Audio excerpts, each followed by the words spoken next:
कि मेरे दो प्रश्न हैं दीदी। एक तो ये कि महाराज जी का वरद हस्त हमारे ऊपर भी है क्योंकि हम बाद में जुड़े हैं महाराज जी से। और दूसरा ये कि हम पहले एकादशी व्रत रहते थे, पर जब से मनगढ़ आई जब से हमने छोड़ दी, तो क्या इसका हमें पाप लगेगा क्या? देखिए, व्रत का तात्पर्य है भगवान का स्मरण।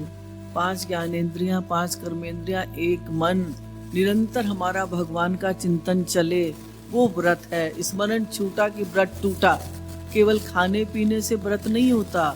व्रत का मतलब है हम अनुकूल चिंतन करते रहें, गुरु का चिंतन करते रहें, गुरु का स्मरण करते रहें, उनकी इच्छा में इच्छा रखें, उनकी आज्ञा का पालन करें, वो व्रत है।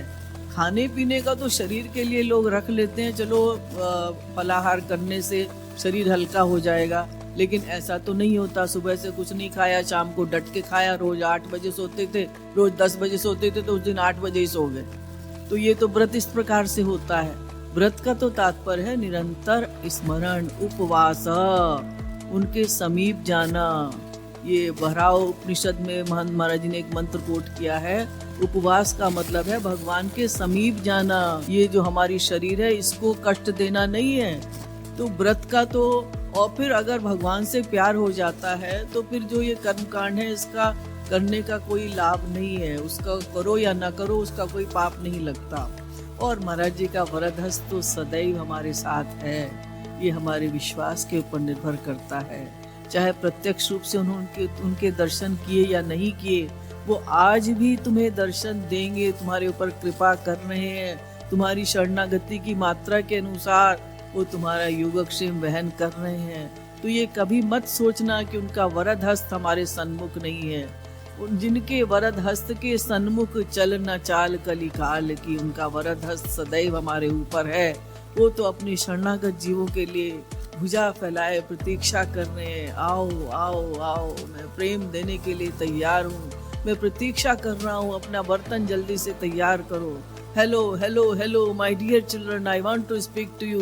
मैं बात करना चाहता हूँ, मैं तुम्हें प्रेम करना चाहता हूँ, मैं तुम्हें माला माल करना चाहता हूँ। लेकिन हमारी एंगेज टोन है, हमारा फोन बिजी है, कहीं ना कहीं हम बात कर रहे हैं।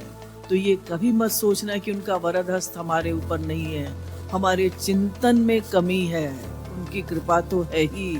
हमें अपना चिंतन इतना करना होगा और बढ़ाना होगा उनके संकीर्तन के द्वारा, उनके प्रवचन के द्वारा, और उनके जो भी हम मैटर जो हमारे पास में है वो सब देख देख के हमें अपने इंद्रिय मन बुद्धि में 5 जो हमारे शब्द स्पर्श रूप रस गंध हैं, उन्हीं के द्वारा हम उनका चिंतन कर सकते हैं, और वो सारी उसी में लगी रहे। तो व्रत भी वास्तविक वही है कि ये 5 इंद्रियां, हमारी 5 प्रकार की कामनाएं भगवान संबंधी ही हो, तो वास्तविक हमारा उनका चिंतन भी चलेगा और वास्तविक व्रत भी होगा। और उनका वरद हस्त का जो हमारे सन्मुख है, जो हमारे ऊपर है, उसका हमें एहसास भी होगा, उसकी फीलिंग भी होगी कि हमारे गुरु ऐसे नहीं है जो जाने के बाद हमारे ऊपर कृपा नहीं करेंगे।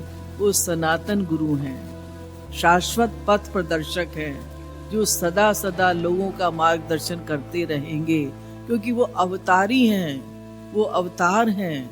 एक साधन सिद्ध महापुरुष होते हैं, एक नित्य सिद्ध महापुरुष होते हैं। वो सदा सदा से रहे हैं और सदा सदा उनकी पर्सनैलिटी रहेगी। हमें ये विश्वास करना है, तब हम आगे बढ़ पाएंगे।